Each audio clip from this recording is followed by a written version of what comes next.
But now I believe that... Tony, oh my goodness. What a surprise. And actually, this is very much in the Burns spirit, because falconry went out of fashion in England with guns, but it was kept alive in Scotland. And one of the finest books on falconry, Campbell's book, was printed in 1773, so totally contemporary. And this is a New Mexico peregrine. Peregrines also are in Scotland. I've flown peregrines in Scotland on the moors. And this, however, the peregrine in Scotland is protected, and you can't take a wild one. But one of the advantages of being in New Mexico is that at the age of 59, for the first time, I went over a cliff and was able to take my own falcon from an eyrie. And ears were invented to put hoods on. She's an absolutely adorable bird. She's caught about 15 ducks this year. She also goes out after sage grouse. And in the old days, in order to possess a female peregrine, you had to be a duke or above. And there isn't much above a duke. Anyway, I thought that she will talk to me a little bit, but I've never actually recited a poem while I've had a falcon in my fist, so I thought that we might do a little duet. However, it would be redundant of me to do another Burns poem, since I did most of my Burns, the ones that I remember, over the past couple of years.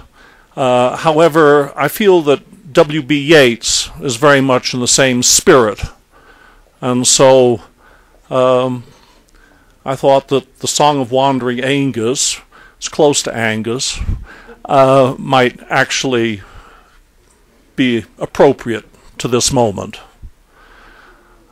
I went out to the hazel wood because a fire was in my head, and cut and peeled a hazel wand, and hooked a berry to a thread.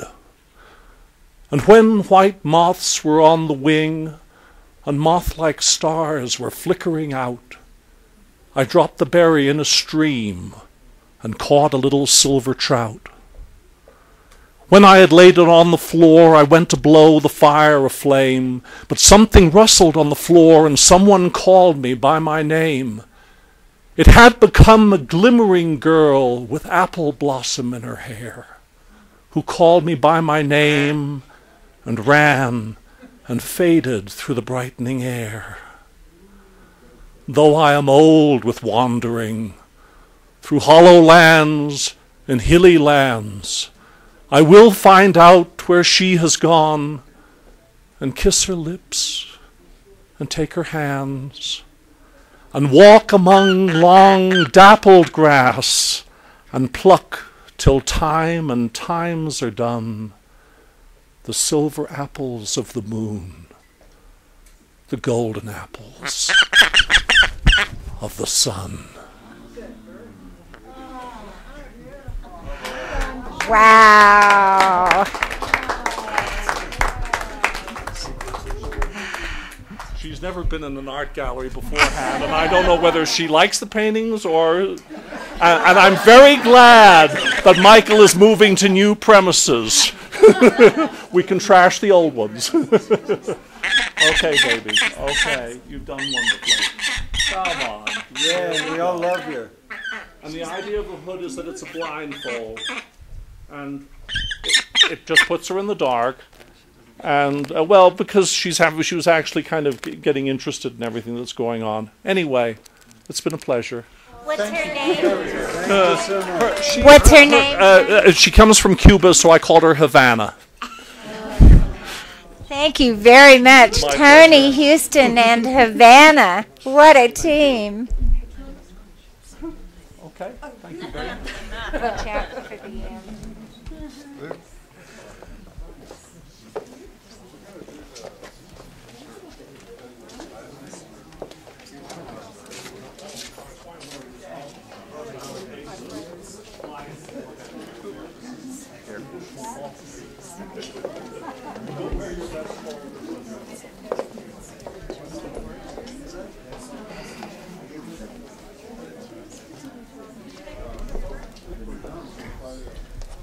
All right, so does anybody have any poetry or any Burns poetry that they would like to assist us with this evening? Not this year. Excuse me? I said not this year. Not this year? No, I have something. you have some. Well, please, Doc. Just very briefly, particularly after seeing that beautiful bird, Burns wrote several poems about the earth and about the creatures of the earth because he was very close to it. His father was a very poor farmer, and Burns tried farming, but he failed at that. But nonetheless, he had a very close touch. So I just wanted to say that Alden Coburn has departed apparently, but about the bees, he has a wonderful poem. I don't know it, but I just read it this afternoon. And both Alden and I raise bees as a hobby, and so I think of Burns once in a while with the sweet nectar of the honey. So that's all I have to say on that. Well, thank you, because now we've got work for you to do. Yes. Because I believe that the pipers are going to start us off with Are we going to do a toast? a toast to, The lads and the lasses? well, normally at a Burns Night celebration, there is a toast to the lads, or to the lassies, and then there's a lassie's reply. Unfortunately, I have not been able to find a lassie who is willing to give a reply, which I find to be amazingly interesting.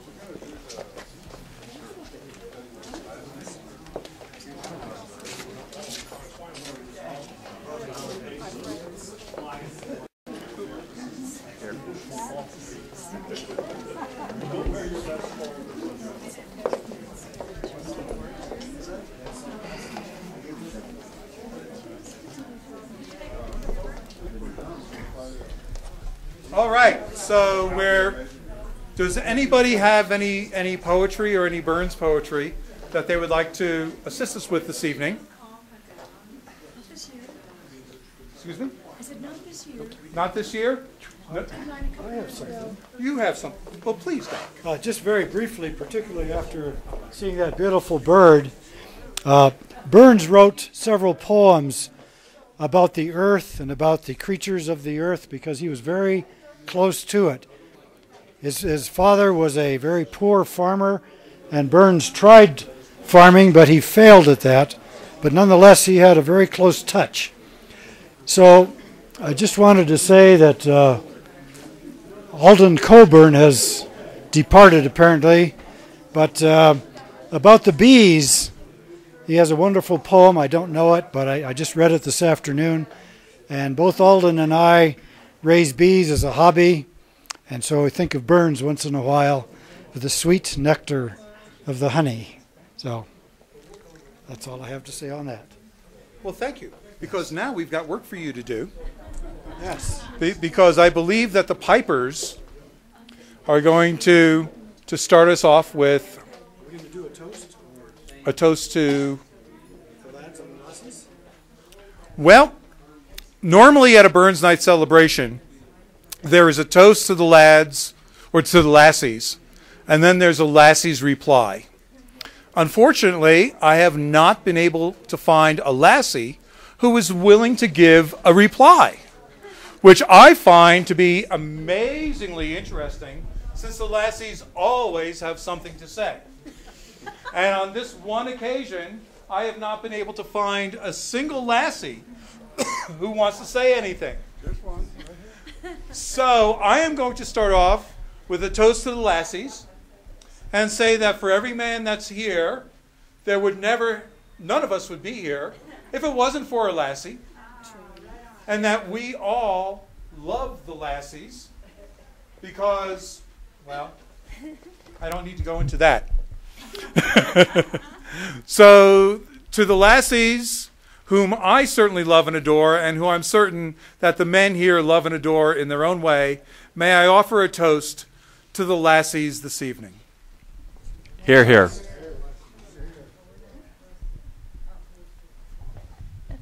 We have a rare souvenir here. If anybody would like to write in, we'll be having a silent auction. Just let us know. So now do we have a lassie who's willing to reply? Sure, I'll reply. Why not? And your name is? My name is Marlene. Last name, Wachowski. Don't I look like it? Okay, I will reply. To all the gents in the room, I wish you all the best. I hope that you will always give your the last regret. And with that, I say, I toast you all, and thank you for your love, and I wish you all the best, and beyond, and above. Okay, that's it. Toast. So, cheers to you all. Thank you. Cheers. Well done. And you were really put on the spot for that. Yes, I was. But thank you very much. Thank you so much. So now we have the pipers who are ready to play two different tunes. And we're going to start off with Amazing. So we're going to start off with Amazing Grace, and then we're going to follow up with Auld Lang Syne. And so if anybody wants to join in with the pipers on Amazing Grace, that's great. But also everybody should join in on Auld Lang Syne.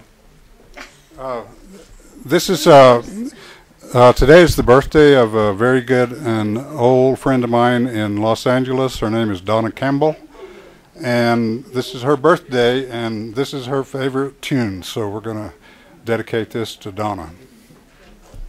Happy birthday, Donna.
everybody for coming and participating.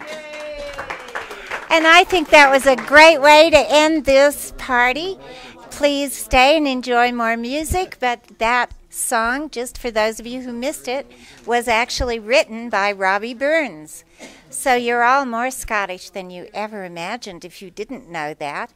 We've had a great time here at Michael McCormick's gallery in Taos, New Mexico, where you're welcome to come and party with us on Robbie Burns' birthday next year or any day between now and then.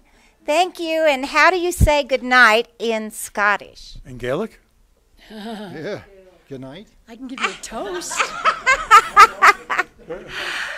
Good night, eh? Okay, well That's Canadian. So long, Java. That's a toast. okay, I sprang that on them. I thought they'd all know. Anyway, good night in any language, whatever you speak. We had fun being with you, and we hope you had fun too. Bye.